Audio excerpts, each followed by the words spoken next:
संपत्ति रजिस्ट्री के लिए, कोई भी प्रॉपर्टी जमीन रजिस्ट्री के लिए निबंधन दफ्तर यानी कि रजिस्ट्री ऑफिस जाने से छुटकारा यानी कि नहीं जाना पड़ेगा। तो साथियों, क्या ये नया अपडेट है? कैबिनेट में इस फैसले पर क्या मोहर लगी और ये फैसला है क्या? अगर आप जमीन खरीदने जा रहे हो, कोई प्लॉट खरीद रखा है, तो ये आपके लिए बेहद इंपॉर्टेंट है साथियों। ठीक है, अब जैसा कि सबसे पहले इस नियम को पढ़ते हैं, एक्चुअली क्या है।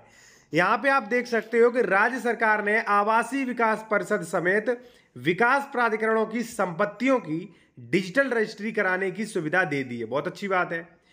ऐसी रजिस्ट्रियां अब विकास प्राधिकरण और आवास विकास परिषद में ही होंगी, की जाएंगी। मुख्यमंत्री योगी आदित्यनाथ अध्यक्षता में मंगलवार को हुई कैबिनेट की बैठक में यह फैसला हुआ।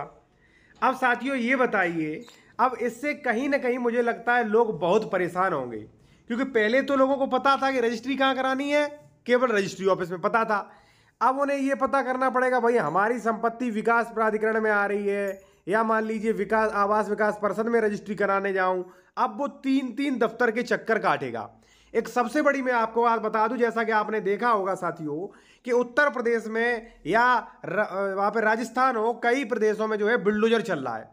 भाई एक बात बताऊं मैं आपको, जैसे कोई आपने प्लॉट खरीद रखा है, ठीक है, 4 साल हो गए, अब जो है अधिकारी आते हैं, वो नोटिस देते हैं कि भाई आपकी जमीन सरकारी है और बुलडोजर चलाते हैं। यही हो रहा है, ठीक है, क्योंकि लोगों को पता ही नहीं, वो सरकारी जमीन में रजिस्ट्री करा ली उन्होंने, या सरकारी जमीन में उन्होंने जो है रजिस्ट्री करा के बैठे। अब साथियों एक बात बताइए आप, जब लोगों को जमीन के बारे में पता नहीं, श्रेणी नंबर क्या होता है, खातेदार का वर्ग क्या होता है, म्यूटेशन कैसे चेक करें, डबल रजिस्ट्री कैसे चेक करें, जमीन सरकारी तो नहीं है कैसे चेक करें, कौन कौन सी प्रविष्टियां देखें, जब लोगों को इतनी कम जानकारी है, इसके कारण लोग गलत जमीन खरीद रहे हैं। तो अब उन्होंने 3 दफ्तर और बना दिए। अब लोग किस प्रकार, बहुत कंफ्यूजन होंगे ना, लोगों को अर्बन प्लानिंग डेवलपमेंट्स के नियम पता है, तो अब लोगों में कंफ्यूजन और बढ़ेगा मुझे लगता है। आप अपनी राय दें कि क्या है आपकी राय।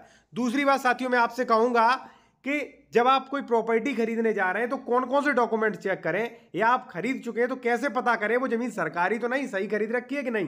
ठीक है, एक चीज मैं आपसे और कहूंगा, यदि आप कोई लीगल एडवाइस लेना चाह रहे हैं, कोई कानूनी सलाह, या आप उत्तर प्रदेश में जमीन खरीद रहे हैं और उसका डॉक्यूमेंट चेक करवाना चाह रहे हैं, जैसे डबल रजिस्ट्री तो नहीं है, जमीन सरकारी तो नहीं है, जमीन पे कोई विवाद तो नहीं है, तो ये चीजें भी आप चेक करवा सकते हैं। ठीक है, कॉन्टैक्ट नंबर वीडियो के डिस्क्रिप्शन में आपको मिल जाएगा। देखिए साथियों, अब होता क्या है एक्चुअली, मान लीजिए आपने खतौनी देखी, ठीक है, खतौनी सही है, रजिस्ट्री सही है, आपने देखा, एडवोकेट को दिखाया बिल्कुल सही है, लेखपाल को दिखाया उसने कह दिया बिल्कुल सही है, लेकिन लेखपाल को कोई जानकारी नहीं होती। लेखपाल को आप प्रॉपर्टी के डॉक्यूमेंट्स ज़्यादा मत दिखाएं, उन्हें जानकारी नहीं होती है, ना प्रॉपर्टी ट्रांसफर एक्ट, ना यूपीआरसी, ठीक है, ना कॉन्ट्रैक्ट एक्ट की जानकारी नहीं होती है। ठीक है, दूसरी बात साथियों ये है कि जब आपने डॉक्यूमेंट्स दिखाए तो लेखपाल और ये आपके जो भी एडवोकेट हैं वो देख लेते हैं केवल कि श्रेणी नंबर सही है, खातेदार का वर्ग सही है, कह देते जमीन खरीद लो। लेकिन साथियों यूपीआरसी सेक्शन 32 38 ये कहता है कि खतौनी में गलतियां भी हो सकती हैं, ठीक है ना, और उस गलती का संशोधन कराने के लिए प्रोविजन है 32/38 में। तो साथियों हो सकता है कि जमीन सरकारी हो और खतौनी में गलत तरीके से बिल्कुल सही दिख रहा हो, मिस्टेक से बिल्कुल सही हो गई हो। ठीक है, मान लीजिए कोई तालाब की जमीन थी और बाई मिस्टेक मेरे नाम आ गई वो जमीन, ठीक है, और मैंने आपको बेच दी, क्योंकि खतौनी तो चेक करोगे आप, मैंने आपको बेच दी। फिर पता चलता है 10 साल बाद या 5 साल बाद नोटिस दे आता है तहसीलदार का या किसी भी विभाग का कि भाई ये जमीन तो सरकारी है, फिर तो बुलडोजर चलना है। तो इसलिए जब भी आप जमीन खरीदें तो पूरा देखें, उसका खतौनी देखें, श्रेणी नंबर देखें, खातेदार का वर्ग देखें, गाटा मिंजुमला नंबर तो नहीं है ये देखें, कोई कोर्ट का आदेश तो नहीं है ये देखें, दाखिल खारिज हो चुका है कि नहीं ये देखें, फिर आप आकार पत्र 41 देखें। ये सारी चीज़ें देखकर चेक करेंगे, डबल रजिस्ट्री तो नहीं।